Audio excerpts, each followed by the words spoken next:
कभी तो सोचना ये तुमने क्या किया लोगों, ये किसको तुमने सरे दार खो दिया लोगों।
ख्वाबों की रोशनी से दमकता हुआ आसमान की तरफ देखता हुआ सवाली चेहरा, दुआ के लिए उठे हुए आरज़ूमंद हाथ, फ़ज़ाओं में गूंजती हुई उसकी आवाज़ जो वजद के आलम में ज़िंदगी का नारे मस्ताना लगाती तो लाखों लोग उस आवाज़ के आहंग पर रक़्स करते थे।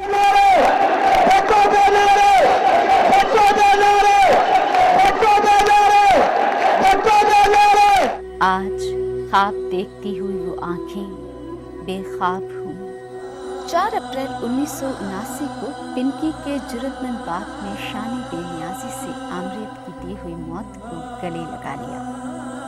वालिद की फांसी और वो भी भुट्टो जैसा अजीम बाप। ऐसा सालिहा था जिसने मोहतरमा शहीद को हद दर्जा मुतासिर किया।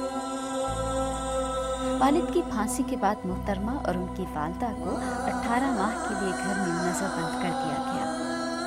1984 में उन्हें मुल्क बदर करके लंदन जाने की इजाज़त दे दी गई। तवील जिलावतनी के बाद 10 अप्रैल 1986 को मोहतरमा पाकिस्तान वापस आईं तो जिस कदर उनका फ़क़ीदुल मिसाल इस्तक़बाल किया गया उसका अंदाज़ा खुद मोहतरमा को भी ना था। और उसके बाद ज़िंदगी भुट्टो की बेटी के लिए दुखों की एक ऐसी राह गुज़र बन गई जहां आलाम, तकलीफ़ और असियत के कांटे बेबस थे और भुट्टो की बेटी इस राह पर बरहना पात चल रही थी। 18 दिसंबर 1987 को भुट्टो की जानशीन बेटी सिंध के एक मोतबर जरदारी कबीले की बहू बन गई और आसिफ अली जरदारी की सूरत में मोहतरमा को शरीक हयात मिल गया। 2 दिसंबर 1988 को सिर्फ 35 बरस की उम्र में बीवी इस्लामी जमहूरिया पाकिस्तान और मुस्लिम दुनिया की पहली खातून वज़ीर आज़म बन गईं। वज़ीर आज़म के मनसब पर मोहतरमा 2 मरतबा फाइज रहीं। 1998 में मोहतरमा दुबई चली गईं।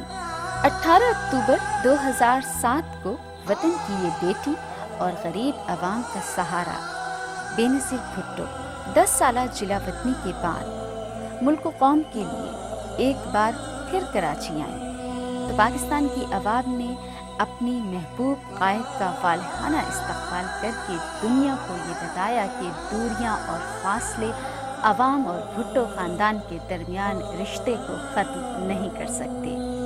पाकिस्तान और भुट्टो दुश्मन क़ुव्वतों ने मोहतरमा बेनज़ीर भुट्टो के इस्तक़बालिया जुलूस पर खुदकुश हमले करवा कर मोहतरमा को 150 लाशों का तोहफा दिया, मगर भुट्टो की बेटी ने हिम्मत नहीं हारी। वो अपने और अवाम के दुश्मनों के मंसूबों को खाक में मिलाने के लिए जज्बे के साथ पुरअज़्म होकर अवाम को उनके हकूक़ दिलाने और जमहूरियत की बहाली के लिए मैदान में उतरी।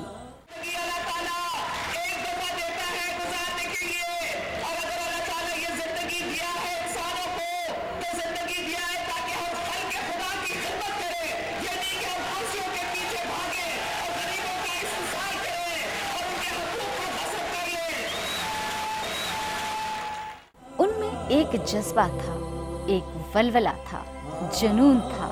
वो एक अजीम बाप, उस मर्द मुजाहिद की बेटी थी जिसे दुनिया भुट्टो कहती है। वो एक अवामी लीडर थी। अवामी सियासत से दूर रहना उनकी जिबिलत में शामिल ही नहीं था। वतन की सालमियत उन्हें अपनी ज़िंदगी से कहीं ज़्यादा अजीज थी। तमाम तर खतरात और खदशात को पसे पुश डालकर मोहतरमा ने जनवरी 2008 के इंतखाबात की मुहिम जारी रखने का फैसला किया। बीबी ने अपनी पार्टी की इंतखाबी मुहिम के लिए मुल्क के चारों सूबों में जलसों और रैलियों से खिताब किया और अपना पैगाम अवाम तक पहुंचाया। वो मैदान में निकली तो जमहूरियत के इशाक जोक दर जोक उनके सियासी जलसों में चले आए। बेनज़ीर भुट्टो के कामयाब जलसों ने हुकूमती ऐवानों में ज़लज़ला बर्पा कर दिया। मसाइल और गुर्बत की चक्की में पिसने वाली अवाम के दिलो दिमाग में उम्मीद की किरण रोशन हो गई। 27 दिसंबर को रावलपिंडी के लियाकत बाग में एक बड़े जलसा आम से अपने आखिरी खिताब में बेनज़ीर भुट्टो ने कहा कि मुल्क को आमरीत से जमहूरियत की तरफ ले जाने के लिए जान की परवाह ना करते हुए पाकिस्तान आई हूँ। हमें पाकिस्तान को बचाना होगा। मैं कौम से वादा करती हूँ कि मुल्क और कौम के लिए जान की बाजी लगा दूँ। धरती पुकार रही है कि मैं खतरे में हूँ। ये धरती आपको पुकार रही है, मुझे पुकार रही है, और इसलिए मैं इस तारीखी लियाकत बाग में आई हूँ आपको कहने के लिए ये हमारा मुल्क है, ये सरजमीन हमारे लिए प्यारा है। और क्यों आए, गैर मुल्की मुल्क क्यों आए, आप सब मारेंगे, मैं संभालूंगी, आप बचाएंगे, मैं बचाऊंगी। ये तारीखी अल्फाज कहने के कुछ ही देर बाद गोली चली।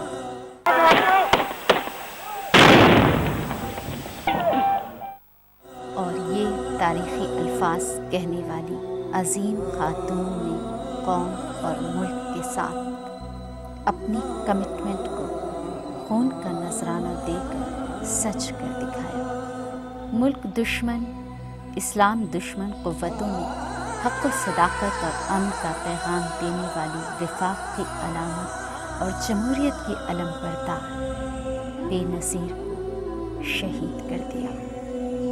उस वक्त अजीब मंजर था।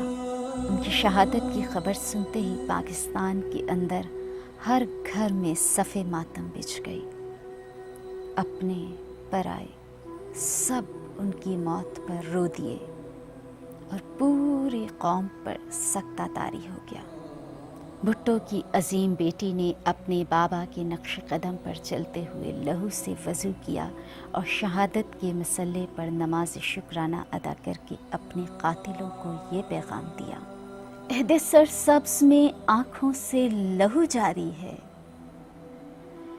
जाने ये कौन से मौसम की इज़ादारी है। ये मेरे बाजू पड़े हैं, ये मेरा लाशा है। मैंने बुज़दिल की तरह जंग नहीं हारी है।